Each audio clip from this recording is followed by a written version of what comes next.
John Felt here, and this is the Blue Water Outlook Weekly Weather Briefing for March 8th. Interesting this time of year because we're in that time of year where there's a clash. I might be talking more about winter-like weather. I might be talking more about spring-like weather. Lots of topics. But I think you'll see as we go through this week, and especially next week, one part of the country is going to be much more winter-like. The other part of the country is going to be enjoying spring weather. So let's get started. First off, in case you didn't see this, this was the preliminary data for winter temperatures in the U.S. and it was one of the cooler winters or colder winters compared to recent past years, especially Kansas there, top 50 coolest, or actually that was a top 25 coldest.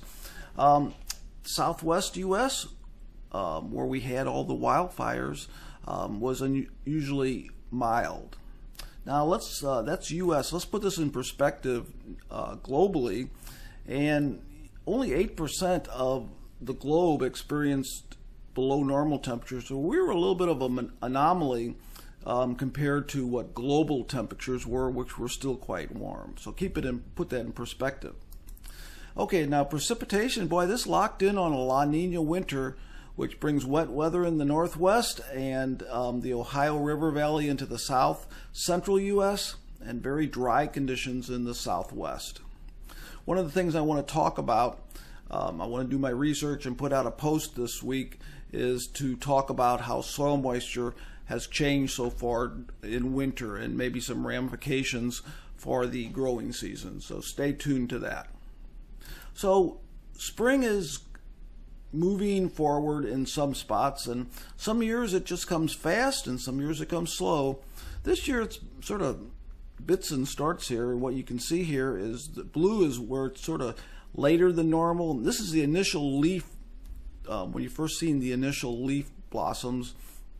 Then it came faster, then we had that cold snap and it slowed down again. I think this week it's going to really jump, so I think we're going to see a lot more red on some of these plots that I put out in the near future. So last week we had a very vigorous winter storm, or spring storm, which one do you want to call it, and it had a record or near record low atmospheric pressure for the Midwest, and it brought winter weather aspects, snow, and it brought very significant severe storm aspects as well, with high winds and maybe even a few tornadoes. Now, as far as precipitation goes last week, you can see where we had some heavy rain, and again, when I'm looking at this, I'm thinking, okay, look at Iowa, they got a pretty heavy rain here, inches of rain, and that was generally needed, and that's something I'm going to talk about, how the winter and spring is so important, especially winter, for soil moisture recharge. And I'll be talking about that again in a post. Okay, where's the snow on the ground? Well, you can see from last week's snow, we still have the snow on the ground here.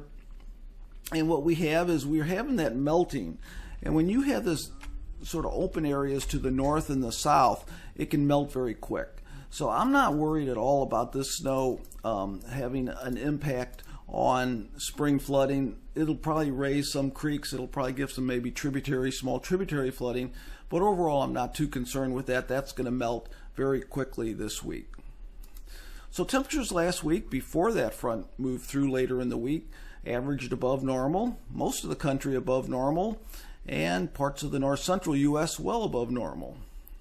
Hottest temperatures of the week, well, yellows were 70s, so anything here, we're starting to push these 70s up to the north. I think this week it'll even be a little bit more, but we had these bands of snow. Let's go back here. You can sort of see there's still a pretty significant snow cover over parts of the Great Lakes, and you can see how that's keeping temperatures on the cold side. So we only made it in the 40s up in this region, and until that snow melts, it's going to be a little bit frustrating. So another sign of spring is the pooling of more spring-like dew points. Just sort of a rule of thumb that we use for severe storms is we need a dew point of about 45 degrees to get severe weather. So I think what we're going to see is pushes further and further up to the north of dew points, and that all works together. That works on the green up and severe storms, thunderstorms versus rain. So it all works together as we get into spring. So as far as rivers go, really for spring, early spring, it's certainly pretty quiet. Even the Ohio River Valley, which has been pretty busy, is beginning to slow down. And we have not much flooding, a little bit of flooding in the south central U.S., and that's about it. Okay, so let's talk about the jet stream here. And what we're shifting is from this area, this dip in the jet stream here, at the current time, to a pattern on Friday where we're going to have this amplified flow with a digging of the jet stream in this region to the south. That's going to be associated with cold weather, and then a bulging of the jet stream in the east, and that's going to be associated with above normal temperatures. So in this region here, you're going to be frustrated unless you like cold weather, and this time of year not too many do. And if you're in this region here, you're going to be really experiencing the beginning of spring. So we can see that in temperatures here. This week looks pretty nice, especially in the upper Midwest. We're going to melt so much snow there's not going to be hardly anything left by the end of this week. And then we're going to start to transition into the second 5-day period to this cold, which is blue, and mild. So if you're in Oregon, Washington, California, it is going to be chilly. If you're going to be anywhere in the east, it's going to be pretty nice. And then finally, as we get into the third 5-day period, that pattern's still there, but it's not as intense. So that's basically, this looks pretty similar to this, but just not as intense. So you can see by Friday, take a look at this here. Missouri 75, Des Moines 73, but then we get out to the west, only highs in the 40s. So that's sort of what to expect this week as far as temperature. Now as far as rain and snow, well, not too much. It looks pretty quiet. We could have some flooding rain in this narrow band here, some higher elevation rain and snow in the Cascades, and further down into California. And even in some of that colder air, we could have some snow in the Texas Panhandle. So that's sort of interesting what we have going on in that cold air. And finally, let's take a look at weeks 2. This is that pattern. You see that in week 2.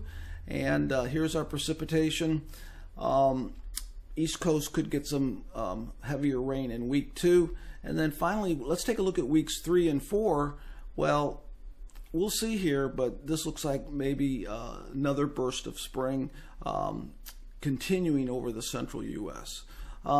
Also, I just noticed this here. Look at the southwest U.S. in the 6 to 10. It looks pretty wet, and that's probably a welcome rain in that region.